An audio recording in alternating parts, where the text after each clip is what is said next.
Ahora lo véame.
Buenas tardes. Vamos mencionando la continuación de la característica de secreción gástrica. Hemos mencionado la función propiamente de la secreción esofágica, cómo el esófago va a producir una secreción mucosa para el tránsito intestinal. La secreción gástrica, al igual que la pancreática y la biliar, no simplemente van a realizar un mecanismo de transporte. La secreción gástrica lo que va a hacer es producir que las macromoléculas ingeridas ya se vuelvan en micromoléculas. Es más, la secreción gástrica lo que va a aportar ya es con una enzima, el pepsinógeno, que va a actuar sobre los enlaces peptídicos de las proteínas ingeridas. Nosotros hablamos en la anterior clase sobre comidas, ¿no? Ahí Erika me debe un fideosuchi, por si acaso. ¿Qué estará pensando? Que no va a pagar mi fideosuchi. Va a cocinar. Y para todo el grupo, yo creo, ¿no, Erika? ¿Para qué dice que ha hecho fideosuchi? Hasta ahora sigo soñando en el fideosuchi. ¿Está Terminando Erika? el semestre, doctor, terminando el semestre. Terminando el semestre. Qué bueno que dije pechuga de pollo. Porque si hubiera dicho parrilladita, ya era mate. Ya era mate. Ahí ya iba a ser. Entonces, lo básico para entender la secreción gástrica es describir a las glándulas gástricas desde la conformación por el epitelio de superficie que tienen dichas glándulas. En dichas glándulas, nosotros hablamos que están tapizadas por células de mucosa. Dicha mucosa, que ya la hemos entendido en la parte de esófago, que lo que está haciendo esa secreción de mucina por estas células de la mucosa es presentar esos enlaces proteicos también para no permitir la irritación del epitelio que está debajo de esta secreción mucosa. Estas células parietales, acá están ya descritas, son las principales productoras de ácido clorhídrico. Necesitamos una estimulación. Para que se produzca dicha estimulación de secreción, nosotros habíamos entendido, por ejemplo, la estimulación en torno a la presencia de alimentos. Entonces, no solamente la presencia de alimentos es un factor para la secreción de ácido clorhídrico. Vamos a hablar de una fase cefálica donde la estimulación de los olores, la vista, influyen, incluso lo que ha hecho Erika al hablarnos sobre su fideosuchi, ¿no? Lo hemos escuchado, no hemos visto, no hemos olido, pero ya nos hemos imaginado, ¿no? Con solo hablar, los que ya conocen el fideosuchi, y a los que les gusta, ¿no? Entonces, ahí está la fase cefálica, esa fase cefálica que es estimulada por la porción sensitiva. Esto va a ir a ser un estimulante de las células principales, ¿no? Otro estimulante. En la fase gástrica, ya saltándonos un poco esto de las fases de secreción, esto es la fase cefálica que me aporta con estos estímulos relacionados con los sentidos. Esto que es la fase gástrica, nosotros vamos a tener distintos reflejos de secreción gástrica relacionados, uno con el vago, los reflejos vagales. Otro, con la interacción de las mismas hormonas que se producen en el estómago. ¿Qué quiere decir? Nosotros tenemos unas células G a nivel del antro pilórico. Estas células G son las responsables de la producción de gastrina. Tenemos otras células, se llaman las células parecidas a enterocromafines. Las células parecidas a las enterocromafines son las productoras de histamina, ¿no? Entonces, las células parecidas a enterocromafines son las que van a secretar histamina. Y la histamina que actúa de manera directa con las células parietales, estimula la secreción de estas células parietales, ¿no? Entonces, estamos con la fase gástrica, con la fase intrínseca del estómago. El estómago es como una carrera de postas. Uno le pasa la posta al otro, el otro al otro, el otro al otro. Lo mismo la célula. La célula gástrica, en respuesta a presencia de alimentos, lo que va a hacer es producir la gastrina. La gastrina lo que va a hacer es estimular a las células parecidas a las enterocromafines y liberar histamina, ¿no? Entonces, y la histamina va a ir a producir, a estimular a las células parietales y estas que produzcan ácido clorhídrico.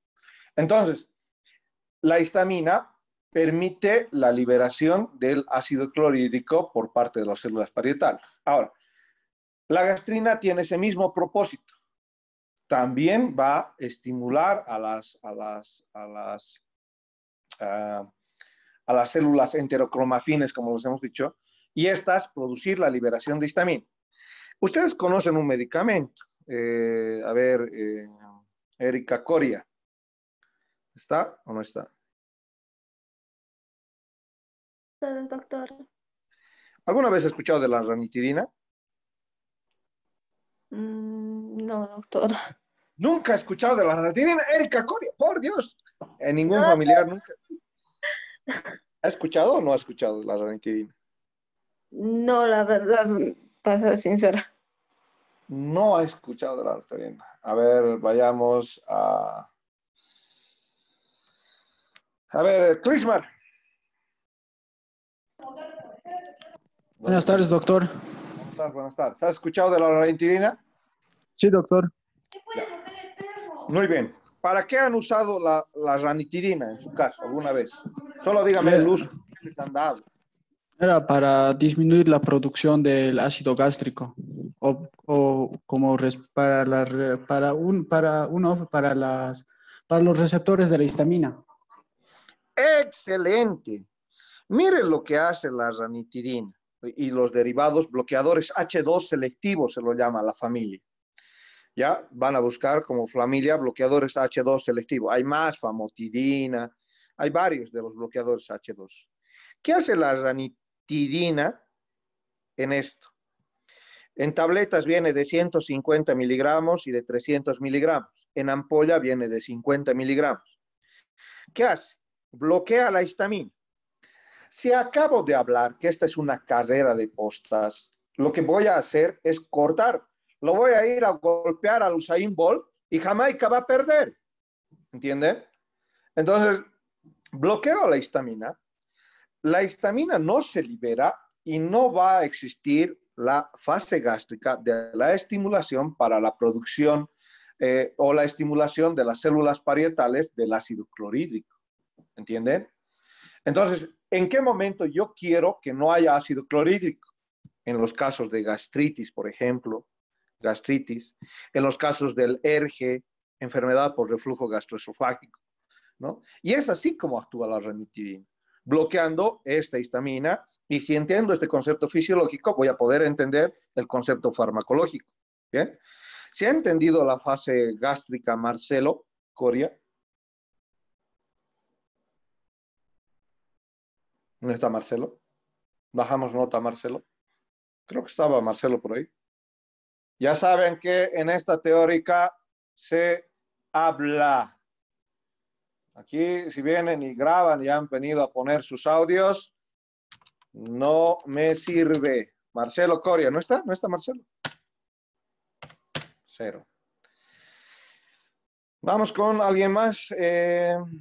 Ya les he dicho, y esto va a ser, en esta primer parcial, va a ser tomado muy a consideración esto para repercutir sobre su nota práctica. Y en el segundo parcial ya lo vamos a hacer repercutir sobre su nota teórica. Porque la característica de la formación, ya les he dicho, yo soy un conductor de la información. Nada más. Ustedes y solo ustedes están aquí no solamente para asistir. No me gustan los que están en el palco. Alieta Fernández. Alieta, Sí, activa. buenas tardes, doctor. Dígame, ¿hemos entendido la fase gástrica de la secreción? Sí, doctor, ¿me escucha? Ya. Sí, sí. ¿Cómo lo ha entendido la fase gástrica? A ver, dígame en sus palabras, ¿qué hemos entendido? ¿Qué hemos Bueno, a entendido? lo que yo entendí fue que en la fase gástrica es el ingreso de los alimentos que tiene tres fases, que eran los reflejos vasovagales, también que participaban los reflejos entéricos y el mecanismo de la gastrina. Ya, ya, ya, ya está, sí, más o menos. El de la, entendí. ¿A quién estimula la histamina, Aliet? ¿Doctor? ¿A quién estimula la histamina? ¿A qué célula? De las tantas que tengo en el estómago. La histamina, ay, bueno, no entendí mucho esa parte. Ya, no nos Que se olvidaremos escucha que, muy cortado. ya, solamente usted, Erika Fernández, tengo algún problema yo con mi internet, estoy entrecortado con usted. No, doctor, está bien. Ya, entonces Alieta va a tener que cambiarse a otro plan de internet o comprar un meguitas o ver el celular o subsanar, porque estoy llegando tan entrecortado a su equipo, me preocupa. Ojalá que pueda ver el No, video doctor, y poder entender. cortado. Las células parietales son, Alieta, las estimuladas por la histamina. Bueno, y tenemos una fase intestinal para Está bien, la doctor. misma secreción de la secreción gástrica. ¿Por qué una fase intestinal? ¿Qué tiene que ver el intestino con la característica de la secreción gástrica? Hay distintas hormonas producidas en la parte del duodeno que hemos dicho repercuten, uno sobre la secreción y otro sobre el tránsito intestinal. Entonces, ¿qué quiere decir? Si nosotros ya tenemos el alimento en el duodeno, lo que va a venir es una secreción que inhiba la liberación o detenga el tránsito intestinal de estómago a duodeno, ¿no? Entonces, cuando existe una pequeña cantidad de gastrina incluso liberada por la mucosa duodenal, que solamente representa el 10% de esta característica, lo que vamos a tener es disminuir levemente el tránsito intestinal, ¿no? Entonces, por eso la presencia de alimentos en el intestino delgado lo que va a hacer es detener el vaciamiento gástrico, en un resumen. Vamos a entender un poco más esta secreción de ácido clorhídrico.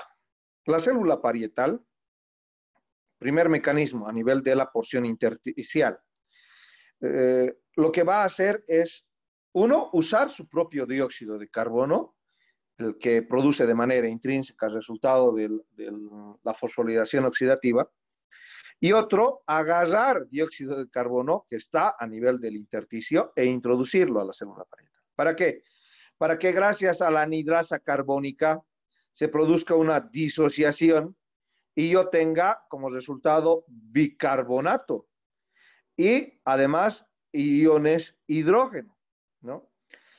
Entonces, ¿qué voy a tener con este bicarbonato? Este bicarbonato lo puedo volver a reusar, lo vuelvo a introducir al líquido intersticial, lo voy a reusar. ¿Para qué?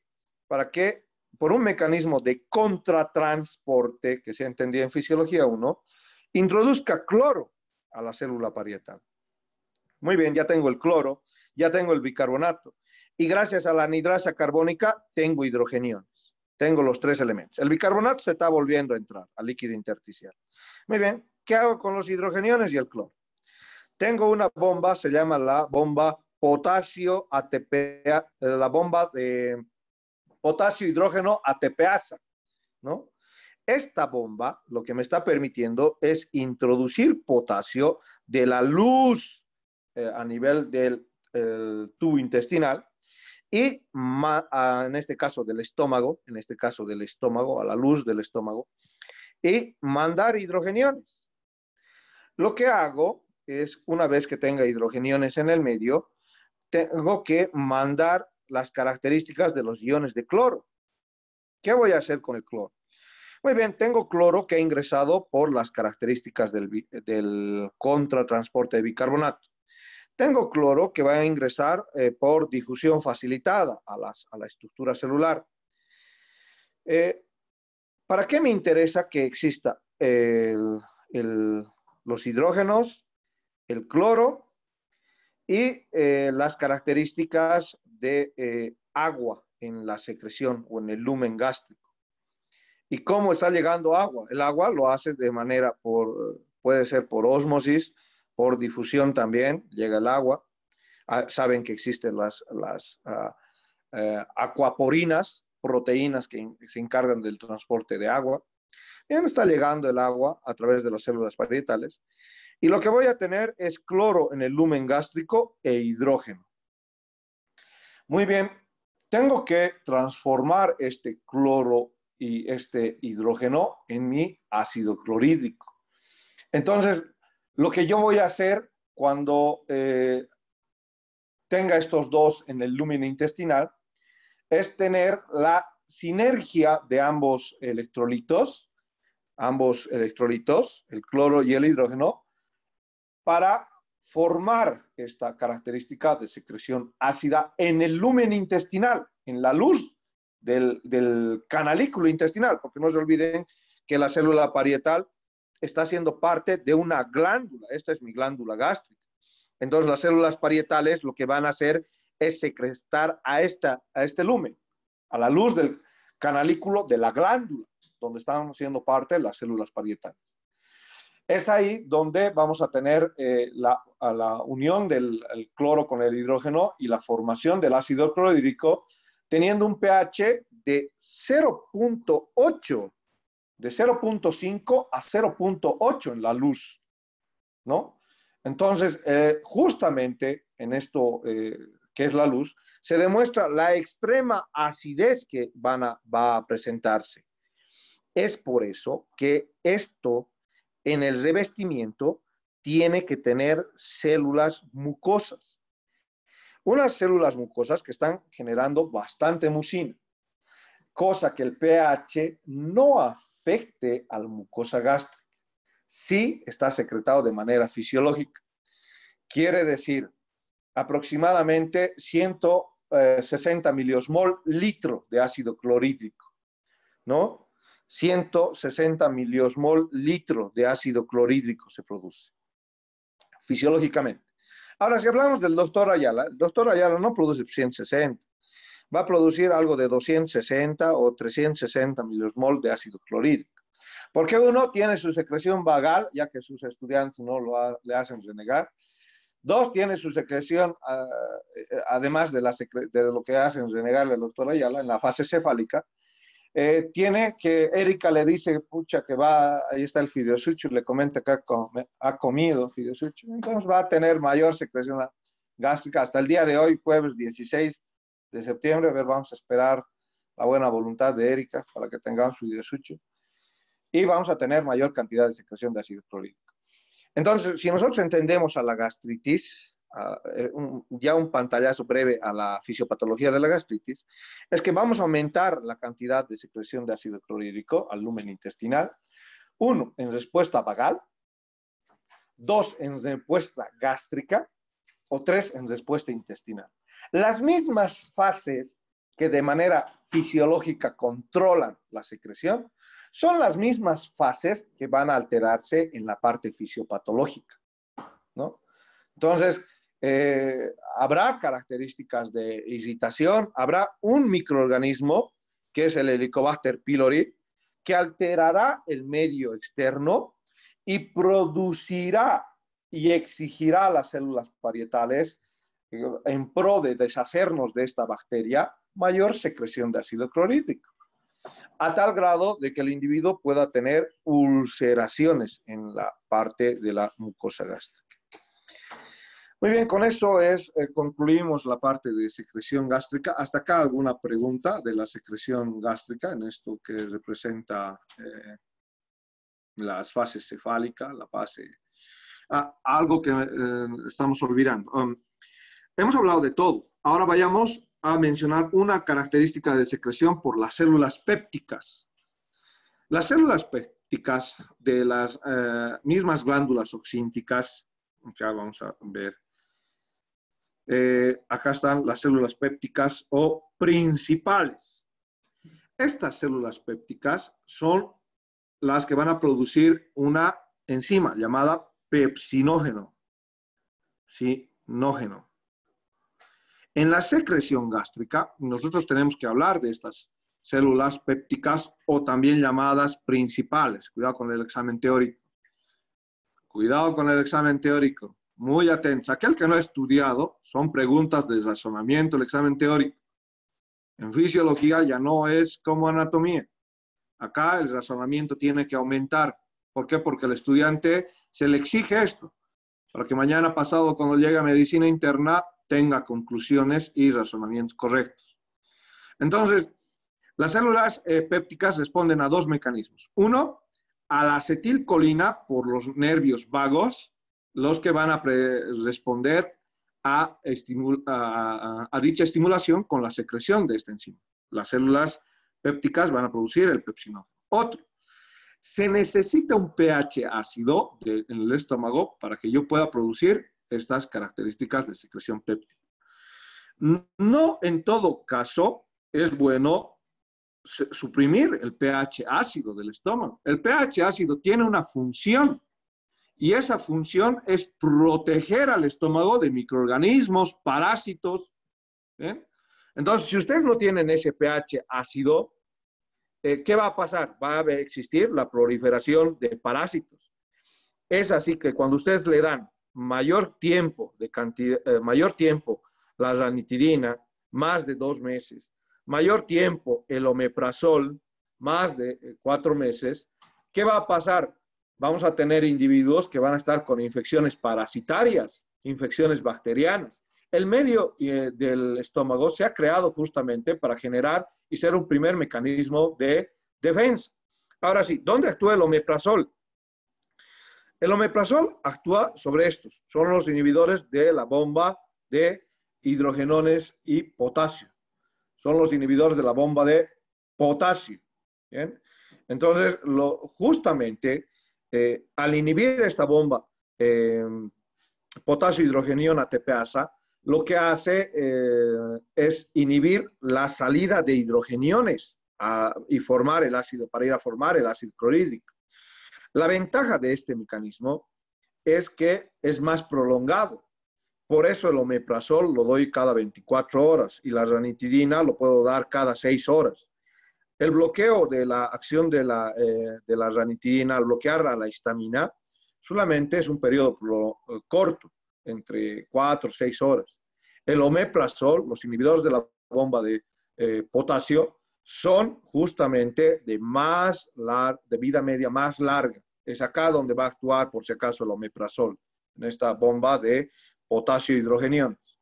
¿Bien?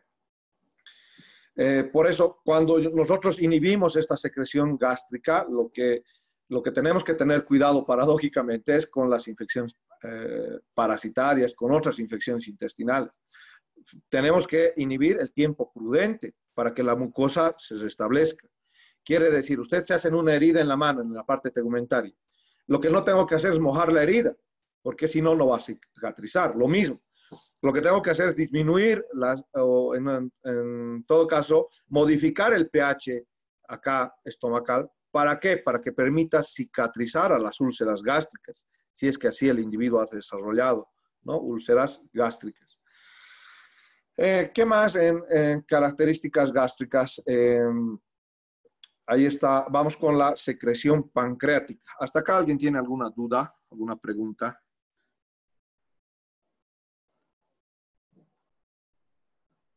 ¿Todo se ha entendido? Doctor, buenas tardes.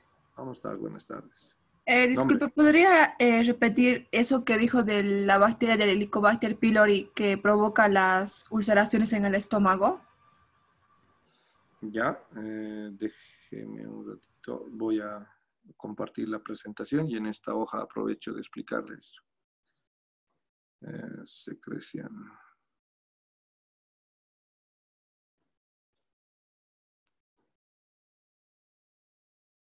¿No? Acá tengo un espacio en blanco. Nosotros tenemos un microorganismo que es el Helicobacter pylori. El Helicobacter pylori, a nivel de la mucosa gástrica, lo que hace es producir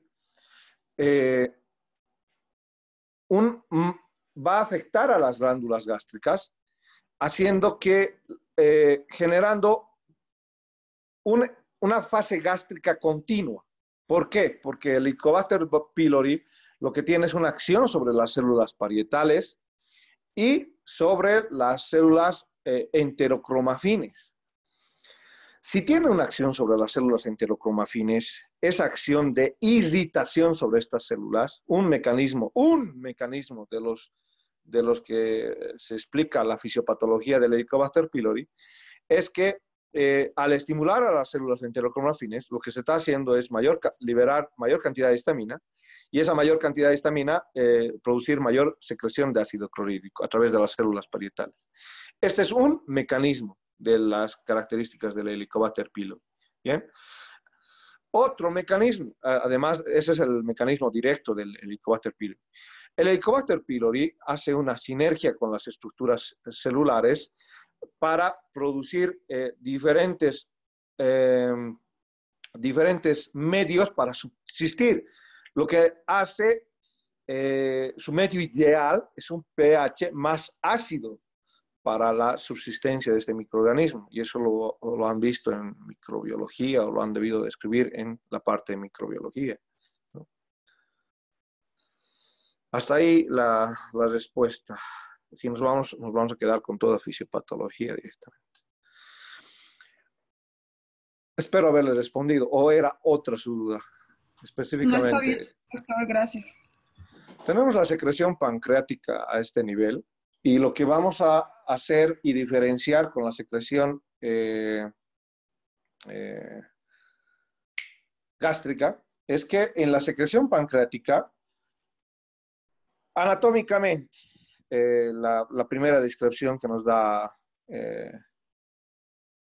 Gaito es describir que páncreas tiene una parte endocrina y una parte exócrina.